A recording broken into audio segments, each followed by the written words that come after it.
Area नजर आ रहा है लेफ्ट पाइटल एरिया के अंदर। ठीक है, ये हाइपोटेंस एरिया है। अक्सर आपको इस तरह के सीटीज नजर आते हैं। So basically this is an MCA infarct. In MCA infarct क्या होगा, मिडल सेरेब्रल आर्टरी का इन्फार्क्ट है। सो ये स्टेप है उसका, ये एमसीए का इन्फार्क्ट है। सो अगेन अगर आप ये देखें तो ये एमसीए का इंफीरियर डिवीजन का इन्फार्क्ट है। सो सारी की सारा पूरा स्टेम्प इन्वॉल्व नहीं है, बट उसके एक डिवीजन इन्वॉल्व है। इसलिए जितनी अगर डिवीजन इन्वॉल्व होंगी तो उतना छोटा इन्फाक्ट होगा। अगर पूरी स्टेम्प इन्वॉल्व होगी तो बहुत बड़ा इन्फाक्ट होगा। सो नेक्स्ट, अगेन ये कॉर्टिकल एक छोटी सी वेसल है, उसका इन्फाक्ट है, बट एमसीए की ही टेरिटरी है। एमसी की टेरिटरी है, उसके अंदर इन्फाक्ट हुआ हुआ है, छोटा सा एक नजर आ रहा है आपको। सो this is PCA infarct. Posterior cerebral artery का इन्फाक्ट है, उसकी टेरिटरी है। ये एसीए की टेरिटरी है, this is your middle cerebral artery territory and this is your PCA territory. ठीक है। सो अगर ऐसा आगे देखना है कि ऐसा पॉसिबल है कि दोनों एक साथ हो सकते हैं, यस पॉसिबल। ठीक है, अगर आप इस पे देखें तो इधर ये एमसीए की टेरिटरी भी इन्वॉल्व हुई हुई है, ये वाली, और साथ एसीए की टेरिटरी भी इन्वॉल्व हुई हुई है। सो ये एमसीए और एसीए का एक मिक्स इन्फाक्ट है, बहुत बड़ा मैसिव इन्फाक्ट है। इसी तरह आप ये वाली देखें एग्जांपल, इसके अंदर एमसीए की टेरिटरी इन्वॉल्व है, साथ में पीसीए की टेरिटरी इन्वॉल्व है। सो ये दोनों दोनों जो है टेरिटरीज इन्वॉल्व होके हाइपोटेंस लीजन है, इन्फाक्ट बना हुआ है। लुक एट दिस, ये पीसीए की टेरिटरी है। तो लेफ्ट जो है वो पीसीए इन्फार्क्ट यहाँ पर आपको नजर आ रहा है। This is your cerebral infarct. अगर मैंने बताया सैरी आपको टेम्पोरल लोब नजर आ रहा है, ये सेरिबेलर एरिया है, इसमें इन्फार्क्ट हुआ है, आपको फोर्थ वेंट्रिकल बिल्कुल नजर नहीं आ रहा। अब इन्फार्क्ट की वजह से क्या हो रहा है कि आपके वेंट्रिकल्स जो से हैं वो ऑब्स्ट्रक्शन हुई, उसकी वजह से आपके टेम्पोरल हॉर्न्स नजर आना शुरू हो गए। नॉर्मली ये टेम्पोरल हॉर्न्स आपको नजर नहीं आते पेशेंट के सीटी स्कैन के अंदर, बट अगर यहाँ पर आपके टेम्पोरल हॉर्न्स नजर आना शुरू हो गए, दिस मीन्स कि हाइड्रोसेफलस डेवलप हो रहा है।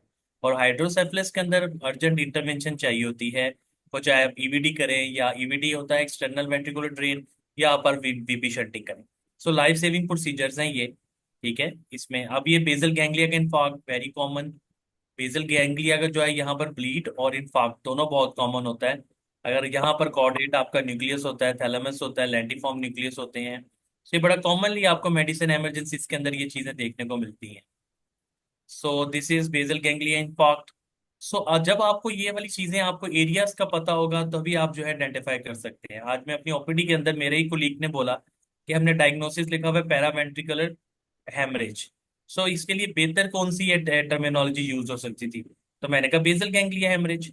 सो बेसल गैंग्लिया का हेमरेज या बेसल गैंग्लिया की कंफ्यूजन वो एक बेटर टर्मिनोलॉजी है, जिससे आपको पता चल जाएगा। पैरावेंट्रिकुलर एरिया तो काफी ज्यादा एरिया इन्वॉल्व हो जाता है। अब वेंट्रिकल्स के सारी साइडों पे जो एरिया है वो सारा पैरावेंट्रिकल है। सो अगर आप बेसल गैंग्लिया की बात कर लेंगे तो बेसल गैंग्लिया पता चल जाएगा, और वो फिर मजीद अगर अंदर जाना पड़ेंगे और ज्यादा आपको बेहतर पता चल जाएगा। मैं एक एग्जांपल देता हूँ आपको एक केस सिनेरियो की। अच्छा, ये आप सबसे सवाल है जो आपने मतलब क्वेश्चन है। अगर पेशेंट आपके पास आ गया इमरजेंसी के अंदर, सो उसको आपको स्ट्रोक के सिम्टम्स नजर आ रहे हैं, ठीक है, आपने उसका सीटी स्कैन जो है वो करवाया, तो उस पर इंफाक्ट नजर आ जाएगा। अभी उसको 2 से 3 घंटे लगेंगे, लगे हुए हैं उसको सिम्टम्स आने में। इंफाक्ट नजर आ जाएगा आपको।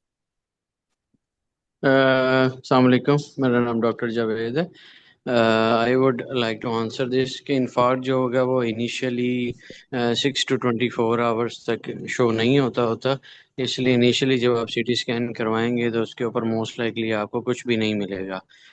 6 to 24 आवर्स के बाद उसमें कुछ आना शुरू होगा, और 24 से 48 आवर्स के अंदर हमें दोबारा फिर एक रिपीट स्कैन करा के देखना पड़ता है उसमें।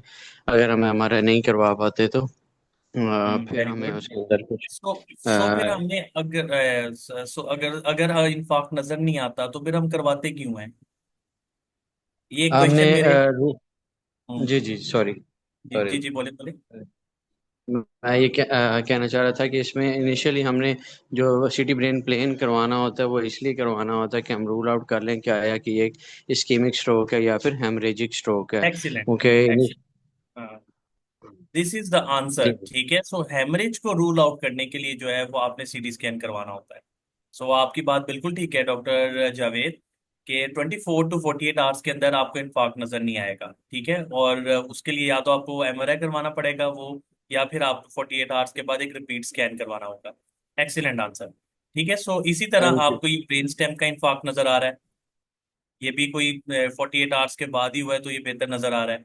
लूकानार इन्फार्क्ट छोटे छोटे इन्फार्क्ट होते हैं, जैसे ये आपको नजर आ रहा है, ठीक है, जैसे ये नजर आ रहा है, ओल्ड एज में बड़े कॉमन होते हैं। लेस देन 1 सेंटीमीटर जो है वो अगर साइज हो तो ये आपको नजर आना शुरू हो जाते हैं। ये ओल्ड एज के अंदर, या किसी को ब्रेन डिजीज हो, डिजेनरेटिव प्रॉब्लम्स हो, तो उसके साथ ये नजर आते हैं। So this is multiple infarct. अभी ये दो जगह इन्फार्क्ट नजर आ रहे हैं, ठीक है। ये वाला अगर इमेज देखें आप लेफ्ट साइड के ऊपर, सो इसमें एक ओल्ड है और एक न्यू है, ठीक है। सो ओल्ड और न्यू की डेंसिटी में फर्क आपको वहां से आइडेंटिफाई आप कर पाएंगे कि ओल्ड कौन सा है और न्यू कौन सा है, number one. Number two, clinical science, ठीक है। अब ये एक, ये लेफ्ट साइड पे, ये राइट साइड पे है। सो आप देखेंगे कि कौन सी कॉन्ट्रालैटरल साइड जो सी है उसकी पेशेंट की वीक है। एक तो ये क्लिनिकली देखेंगे आप पेशेंट को, सेकंड जो सा है वो आप इसकी डेंसिटी के साथ देखेंगे। अब ये